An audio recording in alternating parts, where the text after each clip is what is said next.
एक बचपन वो था जब खेल के मैदान से माँ हमें खींचकर घर लाती थी।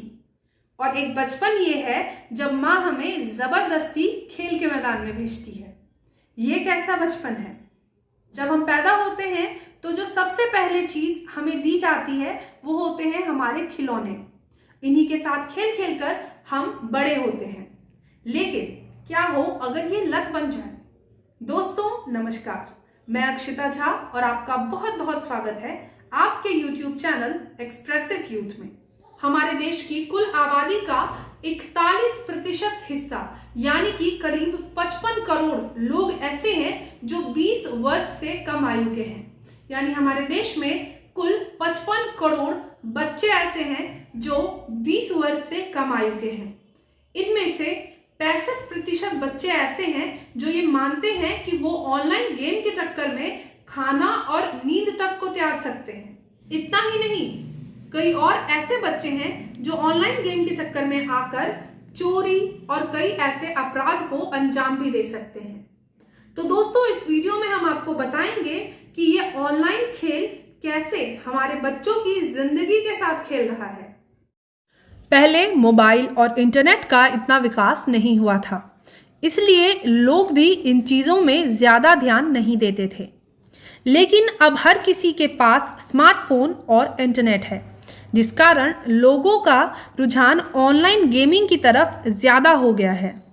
जैसे जैसे टेक्नोलॉजी विकसित होती गई है, वैसे ही लोग भी टेक्नोलॉजी की दुनिया में खोते गए हैं।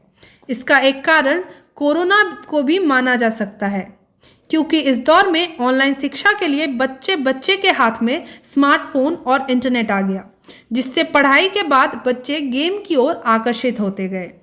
2018 तक कुल 26 करोड़ 90 लाख लोग ऑनलाइन गेम खेलते थे, जबकि 2020 तक यह आंकड़ा 36 करोड़ 50 लाख हो गया।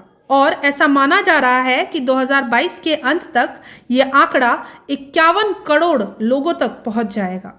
पहले एक दिन में औसतन हमारे देश में कुल 151 मिनट लोग गेम खेलते थे, जो समय अब बढ़कर 218 मिनट हो गया है, जो कि करीब 3.5 घंटे के लगभग होता है। लॉकडाउन के दौरान 2020 में कुल 700 करोड़ बार गेम को इंस्टॉल किया गया। वहीं ऑनलाइन गेम की चपेट में आने के बाद देखा गया है कि समय के साथ साथ बच्चे मोटे भी हुए हैं। ऐसा शारीरिक श्रम ना करने की वजह से होता है।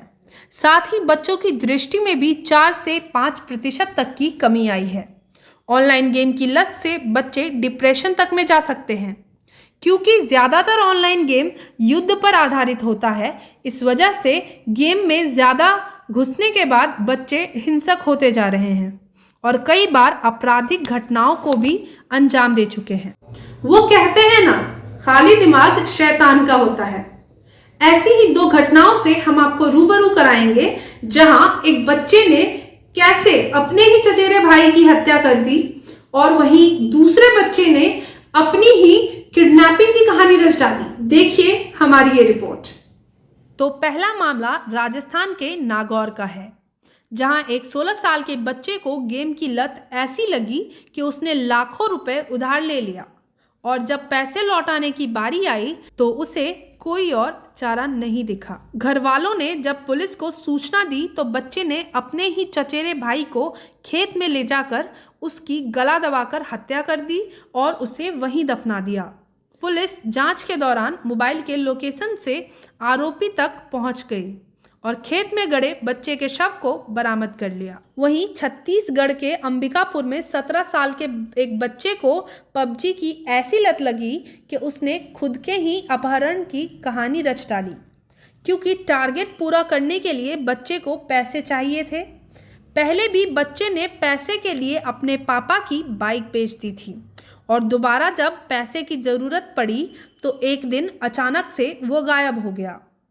फिर हाथ पैर बंधी हुई खुद की एक तस्वीर घर वालों के फ़ोन पर भेज दी और नए सिम से घर वालों से 20 लाख के फिरौती की मांग करने लगा। बाद में पुलिस ने जांच के दौरान मोबाइल की लोकेशन ट्रेस कर ली और पता लगाया तो आरोपी बच्चा खुद ही निकला। दोस्तों इन 2 कहानियों में हमने जाना कि कैसे गेम की लत में दो मासूम अपराध की दलदल में डूबते चले गए। हमारे देश में आज भी माँ बाप थोड़े से लापरवाह होते हैं। ऑनलाइन गेम खेलना या मोबाइल का ज्यादा प्रयोग करना उन्हें बच्चों की सिर्फ एक शरारत लगती है, लेकिन ये किस हद तक खतरनाक है ये हमने आपको बताया। तो अपने बच्चों को मोबाइल से और गेमिंग वर्ल्ड से थोड़ा सा दूर रखिए और ध्यान रखिए कि बच्चे कभी भी किसी भी उपकरण का अति प्रयोग ना करें। इस वीडियो में फिलहाल इतना ही।